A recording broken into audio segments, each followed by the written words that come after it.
Bunda Maya tuh orang yang easy to forgive nggak sih Bun? Sangat.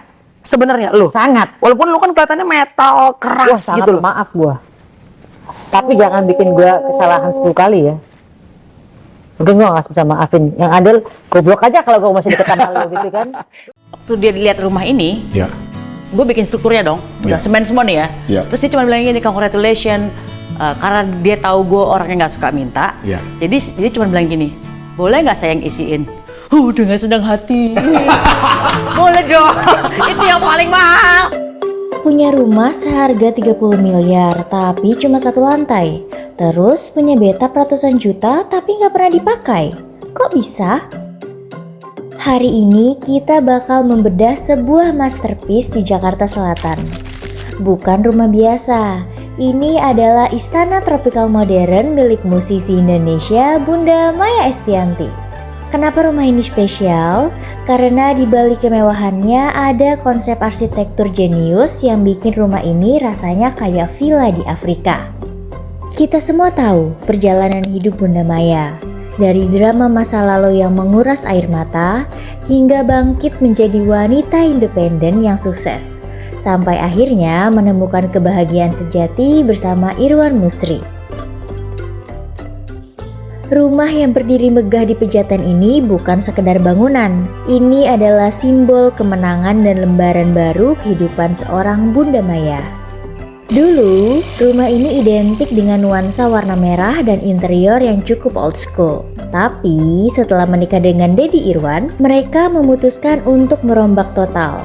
Uniknya, mereka nggak menghancurkan rumah lama sepenuhnya, tapi membeli tanah di belakangnya, lalu menggabungkannya. Bayangkan, total luas tanahnya sekarang mencapai 1.600 meter persegi. Alasan renovasinya sederhana, tapi ngena banget. Bunda Maya dan Deddy Irwan ingin suasana rumah yang warm, tenang, dan gak berisik. Mereka gak mau rumah yang teriak, I'm rich. Tapi mereka mau rumah yang memeluk penghuninya. Makanya mereka nggak pakai arsitek sembarangan.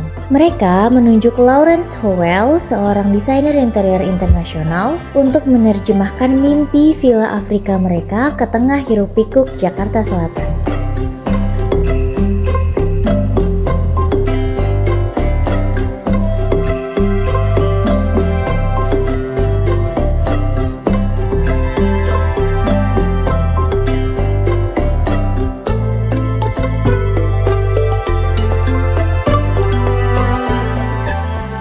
Masuk ke pembahasan utama, hal pertama yang bikin rumah ini viral secara arsitektur adalah keputusannya untuk tetap di satu lantai. Di saat orang kaya lain berlomba bangun rumah 3-4 tingkat pakai lift, Bunda Maya justru memilih konsep penthouse on the ground. Kenapa ini jenius? Karena ceiling atau langit-langitnya dibuat super tinggi. Ini menciptakan sirkulasi udara yang sempurna. Perhatikan lantainya. Ini adalah Italian marble yang kemungkinan jenis Carrara atau statuario dengan potongan slab yang besar. Ditambah lagi, kalian sadar nggak ada AC kotak yang nempel di dinding. Semua menggunakan sistem AC sentral dengan kisi-kisi linear yang rapi. Ini definisi quiet luxury sesungguhnya. Mahal tapi nggak pamer merek. Sekarang kita ke area yang paling bikin netizen geleng-geleng kepala, yaitu dapur. Bunda Maya menyebut ini dapur kotor. Tapi lihat deh, ini lebih bersih daripada lobi hotel bintang 5. Materialnya didominasi marmer putih dan kabinet glossy warna greige. Tapi yang paling mind-blowing adalah setup kompornya. Bukan satu, bukan dua, tapi 3 jenis kompor berjejer. Ada kompor gas buat masakan Indonesia yang butuh api besar, kompor induksi buat masak cantik yang praktis, dan teppanyaki grill khusus buat kalau lagi pengen ngestik ala restoran Jepang. Ini bukan cuma soal gaya, tapi soal efisiensi dan preparedness. Kalau gas habis, pakai listrik. Kalau mau bakar sate, ya pakai grill. Problem solve ala Sultan. Lanjut ke area favorit Bunda Maya, yaitu backyard. Di sini terasa banget konsep African villanya. Pohon Kamboja fosil yang harganya bisa puluhan juta per batang ditanam di sekeliling kolam. Dan bicara soal kolam, airnya biru kristal banget kan? Ini bukan efek filter kamera. Kolam ini menggunakan teknologi salt chlorinator atau ionizer. Artinya, kolam ini minim bahan kimia kaporit. Efeknya, kulit nggak kering, mata nggak merah, dan rambut nggak rusak. Nggak heran, Bunda Maya awet muda. Skincare-nya aja air kolam renang. Tapi namanya kepo rumah seleb, kita harus objektif dong. Apa sih kekurangan atau sisi mubazir dari rumah seharga 30 miliar ini? Jawabannya ada di kamar mandi utama. Di sana ada bathtub freestanding super mewah yang estetik banget. Tapi menurut pengakuan Bunda Maya sendiri, bathtub ini hampir tidak pernah dipakai.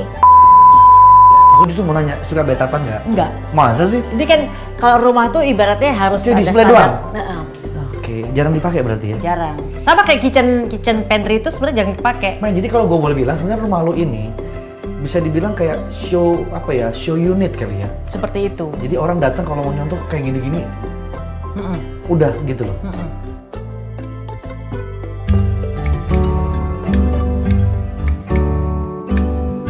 Secara desain, bathtub ini memang cantik sebagai focal point, tapi secara fungsi, zero. Ini pelajaran buat kita ya. Terkadang dalam desain interior, kita sering terjebak membeli barang karena bagus dilihat, bukan karena butuh dipakai. Sayang banget kan, bathtub seharga mobil LCGC cuma jadi pajangan doang. Rumah ini mengajarkan kita bahwa kemewahan di tahun 2025 bukan lagi soal pilar emas atau ukiran rumit ala kerajaan. Kemewahan sejati adalah ruang, cahaya, dan ketenangan. Konsep tropical modern yang diusung Lawrence Howell berhasil mengubah rumah di tengah Jakarta menjadi sanctuary atau tempat penyembuhan bagi pemiliknya. Meskipun ada beberapa part yang over budget atau underused seperti bathtub tadi, secara keseluruhan rumah ini adalah definisi sukses yang elegan. Nah, kalau kalian dikasih budget 30 miliar, kalian tim mana? Tim bangun rumah satu lantai kayak Bunda Maya? Atau tim rumah tingkat 5 biar kelihatan tetangga? Tulis jawaban kalian di kolom komentar di bawah ya. Jangan lupa like video ini kalau kalian jadi terinspirasi. Dan subscribe buat ikutan kepo rumah seleb lainnya di episode berikutnya.